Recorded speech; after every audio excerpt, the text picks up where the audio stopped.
Assalamualaikum warahmatullahi wabarakatuh. Alhamdulillah. Jadi pada hari ini kita akan mempelajari subjek Tauhid. Okey. Sebelum ni kita telah masuk pelajaran yang ketiga, iaitu Al-Quran kitab terakhir. Okey, kita telah mempelajari mengenai kedudukan Al-Quran dan juga perbandingan kitab Al-Quran dengan kitab-kitab yang lain. Jadi pada hari ini kita akan mempelajari kandungan kitab Al-Quran. Apakah isi kandungan kitab Al-Quran? Okey, jadi marilah kita sama-sama menghayati dan mendengar serta menyimpan segala input-input, isi-isi penting agar dapat kita manfaatkannya dengan baik bersama-sama. Okey, kandungan kitab Al-Quran. Yang pertama, kebenaran isi kandungan Al-Quran tidak boleh dipertikaikan dan diragui oleh siapa pun. Sesungguhnya kitab Al-Quran ini merupakan kitab yang suci dan tidak dapat diragui oleh sesiapa dan tidak dapat dipertikaikan kerana keasliannya itu tiada banding dia dan tidak dapat ditukar tambah. Okey. Yang kedua, isi kandungan kitab Al-Quran.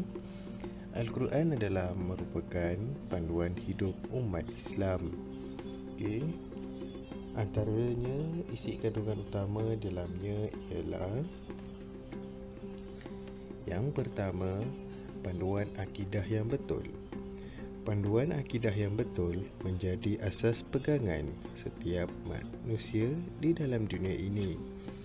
Ini bermakna dengan adanya Al-Quran, panduan hidup manusia menjadi lebih teratur dan lebih terurus.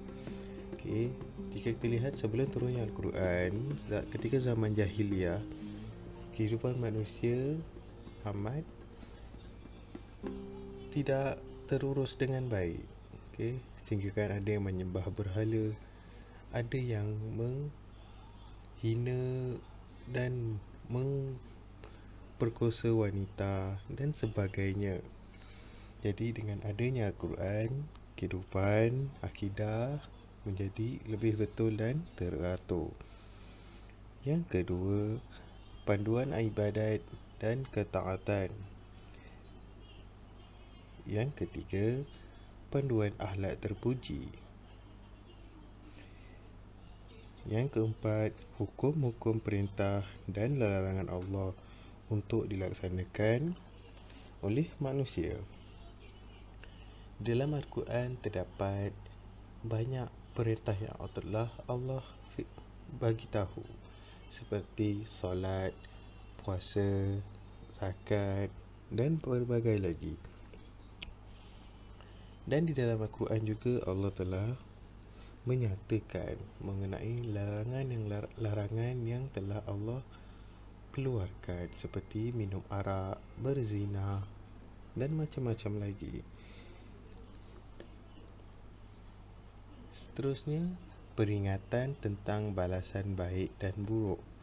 Okey, ini bermakna di dalam Al-Quran Allah telah menceritakan tentang pahala, dosa, syurga dan juga neraka.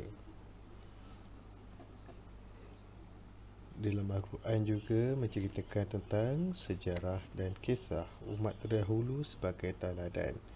Sebagai contoh, umat Nabi Musa, umat Nabi Daud dan umat Nabi-Nabi yang lain. Yang seterusnya, dorongan agar sentiasa menjadi orang yang berfikir tentang kebenaran supaya mendapat manfaat dalam kehidupan. Okey, jadi kita lihat yang terakhir, dalam Al-Quran juga memperjelaskan tentang perkara-perkara gaib dan kewajipan mempercayai perkara gaib. Okey, perkara-perkara gaib tersebut ada 10 dan antaranya ialah hari kiamat. Sesungguhnya tiada siapa yang akan tahu hari kiamat bila dan bagaimana dan di mana. Seterusnya, padang mahsyar, neraca mizan, syurga, neraka, titian sirat, roh, malaikat, lauh mahfuz, dan yang terakhir, arasy Allah. Berikut adalah perkara-perkara gaib yang kita tidak dapat lihat dengan mata kasar kita. Okey, dan kita pun tidak tahu rupa bentuknya. Okey, dan kita hanya dapat mendengar daripada kisah-kisah yang telah Allah firmankan di dalam Al-Quran mengenai bentuk syurga macam mana, tapi kita tidak dapat melihat dengan mata kasar kita. Yang ketiga, terdapat banyak penemuan sains masa kini yang membenarkan isi kandung Al-Quran. Ini bermakna sesungguhnya sains dengan Islam amatlah rapat. Dan sains juga telah membenarkan isi kandungan Al-Quran tersebut.